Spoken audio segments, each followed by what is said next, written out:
What's up, friends? Welcome back to the channel. Today we've got an exciting video. We're taking a look at the brand new Insta360 Ace Pro, and this camera has gotten a whole bunch of hype lately on YouTube. A few days ago when this product was announced, there was like a flood of review videos that came out, and all of them were overly positive, calling this camera things like the GoPro killer. Now, if you pay close attention to those videos, you might notice one little detail, and it's that all of them, I mean, just about all of them were sponsored by Insta360, which isn't a bad thing. I mean, sponsored videos happen all the time. However, since every video was sponsored, you probably didn't get the whole story in the pros and cons about this new camera from Insta360. So my job today is I took this camera out on the trails with me to compare it head to head to the GoPro Hero 12 Black in a few different scenarios. I want to put it to the test and see which one comes out on top on my specific application, which is typically hiking, trail running, being out in the woods, that kind of environment, vlogging, talking to the camera like this, and see which one's better in this type of situation. And on top of that, I want to mention that I'm not just going to read through the spec sheet in this video. You can do that yourself by going over to Insta360's website and reading the specs. I want to talk to you about what I like about this camera and what I don't like about it, and I'm not going to go through all the numbers and frame rates and things like that.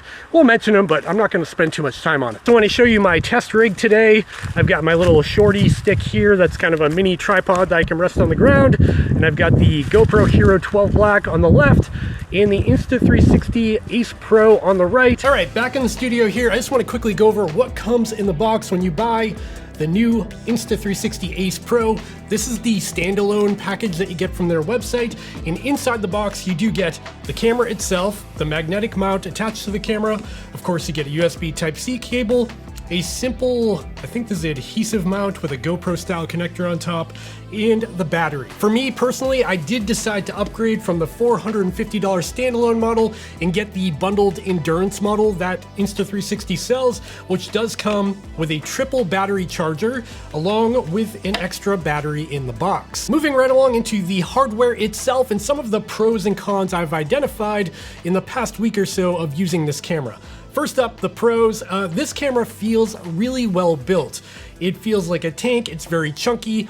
All of the doors and, all the buttons and stuff feel very substantial, and nothing feels cheap about this camera. When it comes to the overall size of the Ace Pro, as you can see here, it's pretty much the same size as a GoPro Hero 12 Black. However, if you flip them up on their sides here, you can tell that the Ace Pro is a little bit thicker, and that's just to make room for that additional flip out screen on the back there. Flipping the camera on its side here, you can see there is a dedicated door that you can open up to access the battery compartment. But what I really like about this camera is if I flip it to the other side, there's a dedicated door I can open up for the USB Type-C connection and for the micro SD card right in there. And the reason why I like this so much is that on my GoPro here on the Hero 12 Black, if I open up this door, both the battery and SD card are inside of here. However, getting the SD card out of here is basically impossible unless you take the battery out first, then you can access the SD card. Of course, you've probably seen videos about the Ace Pro, and one of the big advantages to this camera is that flip up screen on the back here.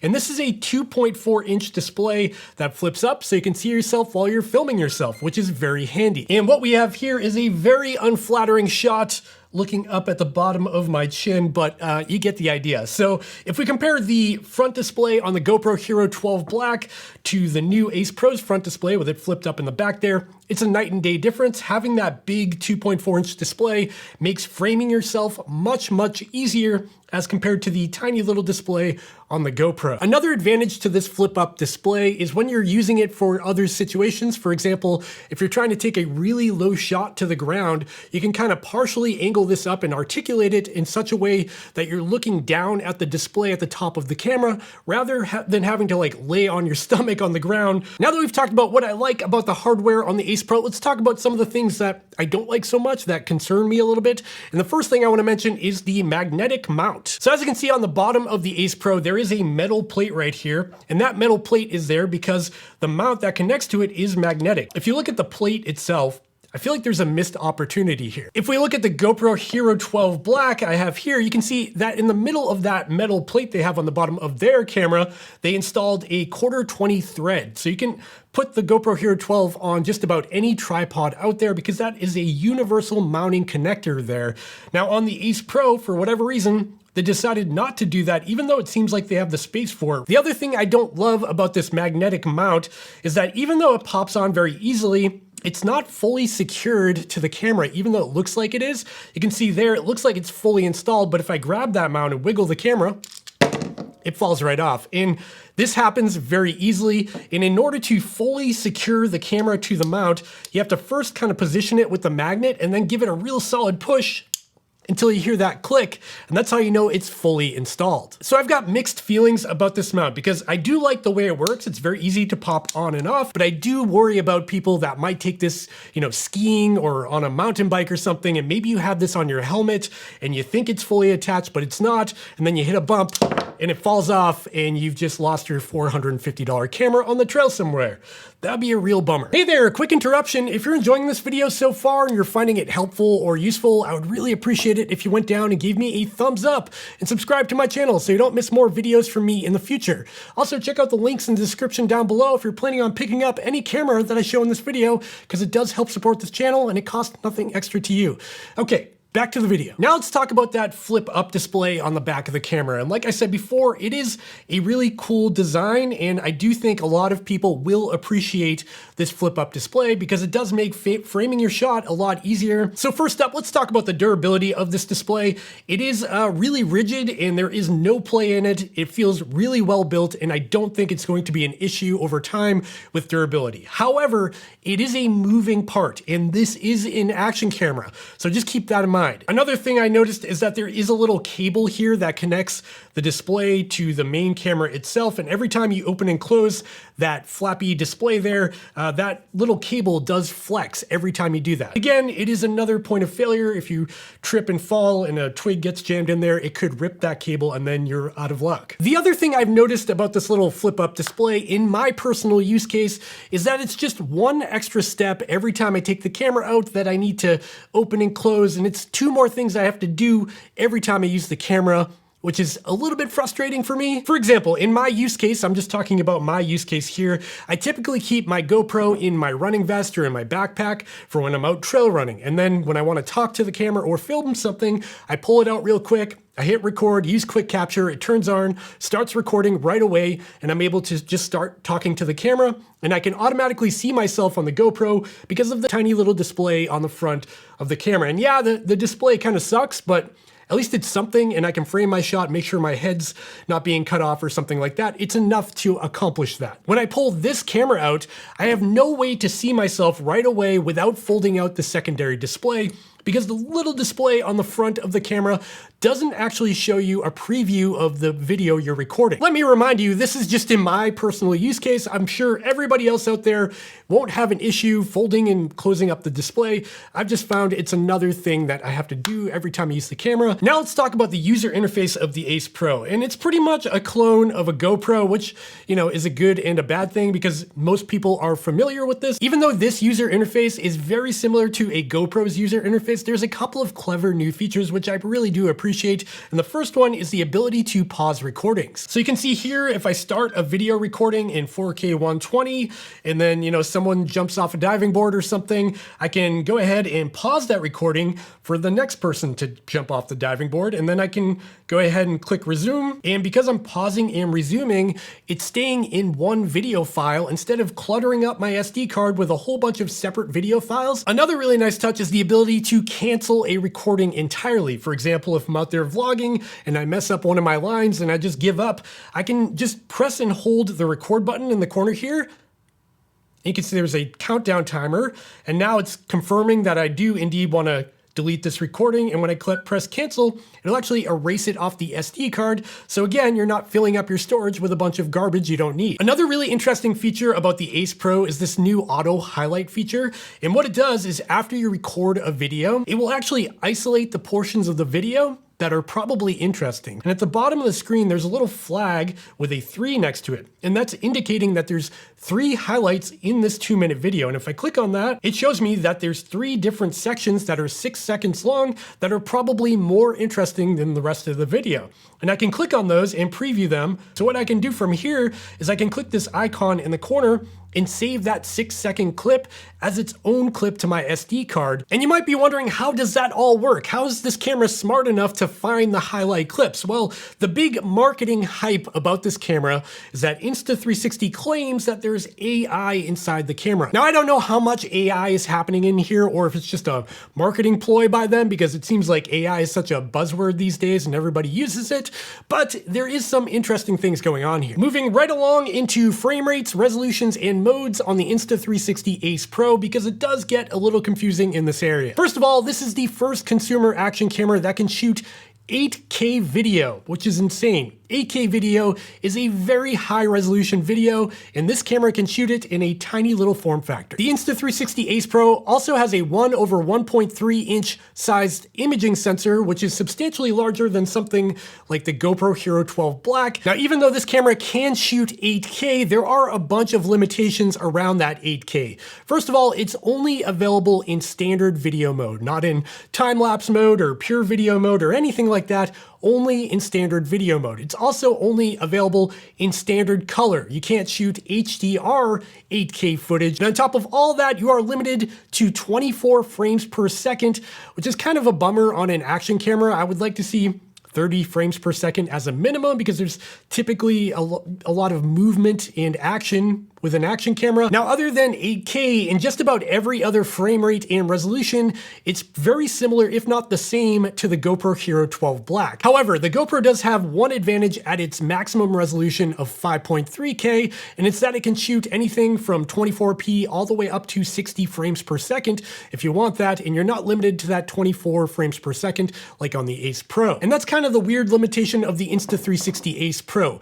There's no middle ground between 4K and 8K. Now, to make things even more confusing between these two cameras, when it comes to HDR, on the Insta360 Ace Pro, HDR is completely automatic, but it will depend on the frame rate you're in. So if you're in 8K 24p, HDR turns itself off, but if you drop into like 4K 30p, HDR automatically turns on. While on the GoPro Hero 12 Black, HDR is a manual setting. Okay, now that I've confused you with numbers and specs, let's just boil it all down to image quality. How do these cameras look side by side? Well, I've been showing you a lot of sample clips along the way so far, but let me just boil it down for you. So at the maximum resolution of 8K on the Insta360 Ace Pro, I will say there is a lot more detail in the video file as compared to 5.3K on the GoPro, and that makes sense considering it's a much larger canvas to work with. Keep in mind, 8K video is not something you're going to use typically in anything, because there aren't really any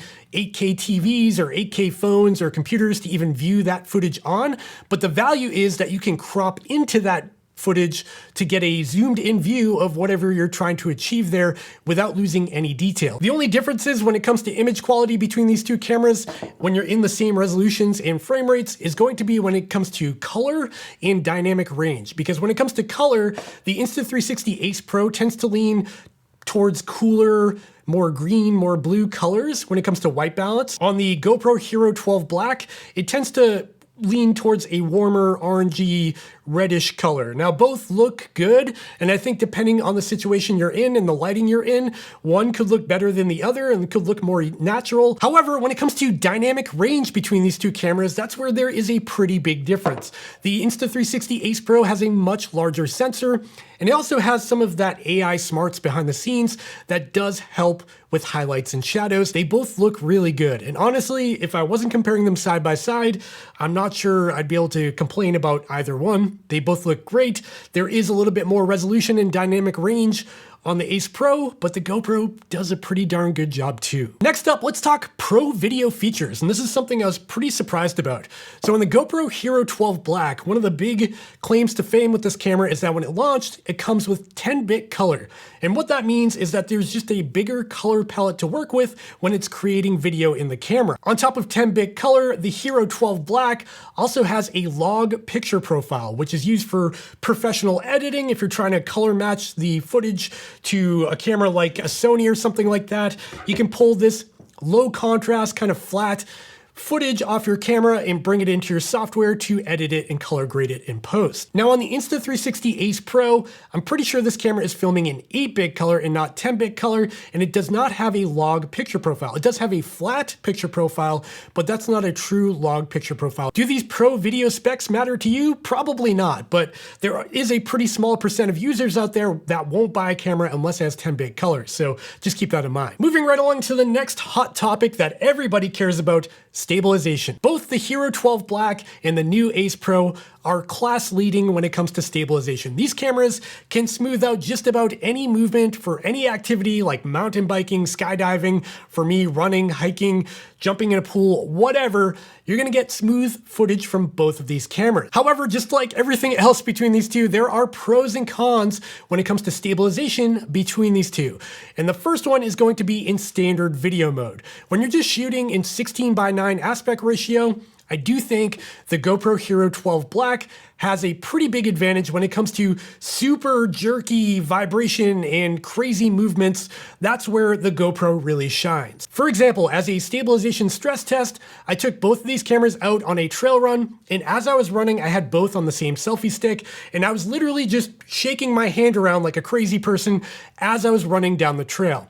And as you can see here, the GoPro Hero 12 Black actually did a decent job of stabilizing this insanely unrealistic movement of me violently shaking my hand around to the point where it's almost watchable. It's still pretty bad and still pretty blurry, but as you can see, the GoPro is trying to hold it together just a little bit better, while the Insta360 Ace Pro is completely falling apart. However, the Insta360 Ace Pro does have an advantage in two other situations. That's in low light and when you're shooting in that square or 4:3 aspect ratio. First of all, let's talk about that 4:3 aspect ratio, because when you're shooting in that free frame video mode, like I said before, that footage has to be processed in your phone or on your computer after the fact using Insta360's software. And because of that, it's actually baking in that impressive flow state stabilization you're seeing after you've filmed the video. So it's actually doing the stabilization after the fact. Where on the GoPro, when you're shooting in that 8:7 aspect ratio, it's doing the stabilization inside the camera, and it doesn't have any real estate left on the sensor for stabilization. So as you can see here, when you're filming in that square aspect ratio, the Insta360 Ace Pro does a much better job at stabilizing the shot. In the other area, like I said, where that stabilization is much better is in low light. When you're using the pure video mode on the Insta360 Ace Pro in low light situations, it does an impressive job at smoothing out hand movements and jerks and vibrations even when there's no light to work with. On the other hand, when it comes to the GoPro Hero 12 and low light stabilization, when you're in a darker environment with stabilization turned on the GoPro, it pretty much just turns stabilization off. Speaking of low light, let's talk about pure video mode again on the Insta360 Ace Pro, because that is a really impressive feature and probably one of the biggest selling points about this camera. In pure video mode, I've gone down in like my really dark basement, I've gone into like a closet with the door shut where there's almost no light, and in pure video mode, you can still see my face and make out what's going on. If you compare it side by side with the GoPro Hero 12 Black, it's like a joke. The GoPro basically doesn't capture any footage at all. You can't see anything, where on the Insta360 Ace Pro, you can kind of see what's going on, and it's really not that noisy. So I'll make it easy for you. If you're watching this video and you're somebody who typically shoots in low light situations and you've hated how GoPros look, give this a shot. This really changes the game in low light situations. Okay, next topic, audio quality. How good are the built-in microphones on these cameras? All right, now we are jogging along on my local trails here, and I'm doing an audio test of the GoPro Hero 12 Black and how it compares to the new Insta360 Ace Pro. This is another audio sample of the GoPro Hero 12 Black and how it compares to the Insta360 Ace Pro. Right now, the wind's died down just a little bit and I'm not running. This is more of a walking, and it's a pretty calm situation, although there is some rustling of leaves as I walk. And I'm just curious, with less wind, how's the audio quality now? Does the GoPro sound better? Does the Ace Pro sound better? Let me know down in the comments down below. The audio quality on the Insta360 Ace Pro is actually really good. The sound is very detailed and it's a little bit brighter than what you get from the GoPro's microphones. However, even though the audio is pretty good from these microphones, I do think that the GoPro Hero 12 Black still has an advantage in this department, particularly when it comes to wind noise. Moving on to the next hot topic, literally overheating. You get that? That was a dad joke. When it comes to the GoPro, overheating is one of the most talked about things when there's a new model of this camera coming out. That said, the Insta360 Ace Pro, I've done a bunch of testing on this camera, I've put it through its paces, and I cannot get it to overheat. I've tried 8K mode, I've tried 4K 120p, 1080, 240p, free frame mode, and in every mode, it did not overheat. However, the camera itself did get very hot to the touch, particularly this metal plate on the bottom here, which I believe acts as the heatsink. Again, just my experience, and it's basically winter here in Massachusetts. It will be interesting to see how this performs in warmer climates. The next thing I want to talk about on the Insta360 Ace Pro is the Garmin and Apple Watch integration, which is surprisingly cool. So if you don't know, this camera does not have a GPS chip inside of it. Neither does the GoPro Hero 12 Black. They actually removed it on this camera from the Hero 11 to the Hero 12. There's a lot of people upset about that. However, you can actually pair your video footage to an activity from your Garmin watch or even from your Apple Watch. What does that mean for you? Well, it's pretty simple. When you're editing the footage in the Insta360 app on your phone, you can actually add overlays for details about your activity. So for me, that would be a trail run or a run in general, and you can overlay things like a map of the course in the corner of the screen. On top of that, you can actually customize this quite a bit by hiding or showing any of the data that you actually want to see, but there is no further customization from that. Like you can't click and drag things around the screen. You can only hide or show them. Hopefully that comes in the future. Okay, we've gotten to that point in the video where I want to talk final thoughts and conclusions about the Insta360 Ace Pro. Does this camera absolutely kill the GoPro Hero 12 Black like all the hype said? Well, in some ways, but not really. The GoPro Hero 12 Black still has a few advantages. First of all, that small preview screen on the front is very useful in my opinion. The built-in quarter 20 thread on the bottom, the 10-bit color, the log picture profile, and the quicker workflow that doesn't require any external processing after you shoot your video. On top of that, the Hero 12 Black does have more reliable stabilization for extreme activities that are very shaky with that auto boost functionality, and it does handle wind noise in the audio just a little bit better than the Ace Pro. I would also argue that the maximum resolution on the GoPro is more useful since it does go up to 60 frames per second instead of being limited to 24p and 8K on the Ace Pro. On the other hand, the Insta360 Ace Pro does have that flip out screen, and for some people, I feel like this is going to be a selling point all by itself. It's kind of a game changer, and a lot of people want that with the GoPro. In fact, I think they sell an accessory that actually does this, and it's built right into this camera on the Ace Pro. The Insta360 Ace Pro also provides higher resolution at 8K, and the images are sharper and more detailed in just about every other frame rate and resolution. Another big advantage to this camera is the fact that it does not overheat in my testing at least. In addition to that, the Garmin and Apple Health integration that allows you to overlay your GPS stats is just super cool on this camera, and I really appreciate that. And finally, which we can't go without saying, is the low light capability on the Ace Pro is just in a whole different league as compared to the GoPro Hero 12 Black. This camera is absolutely usable in very dark situations thanks to that pure video mode where the GoPro just completely falls apart. I also think another big part of this decision is going to be the brand. If you're somebody who likes the GoPro brand and you've been buying the latest one for years and years, you're probably just going to get the Hero 12 Black, and there's nothing wrong with that. But if you do want to try something new, the Insta360 Ace Pro is a really impressive action camera. And on that note, I'm also really interested in the Insta360 Ace Non-Pro, which is the cheaper version of this, because that camera comes in at $379. That's quite a bit less money, and it's got a lot of the same features, including a 6K mode. So I might buy that too. I don't know. If there's enough views and likes on this videos, I'll buy that one too. So make sure to like and subscribe down below, and maybe there'll be a follow-up video. And with that, we have made it to the end of this video. And if you're still watching this video, you probably enjoyed it. If you did enjoy it, I would really appreciate it if you went down and gave me a thumbs up and subscribe to my channel down below so you don't miss more videos from me in the future. Also, if you're planning on picking up either one of these cameras or even one of these other cameras I showed in this video, make sure to check out the links in the description down below because they do help support this channel and they cost nothing extra to you. And after you check out the product links, make sure to go down and check out the links over to my podcast and my Instagram page and my Strava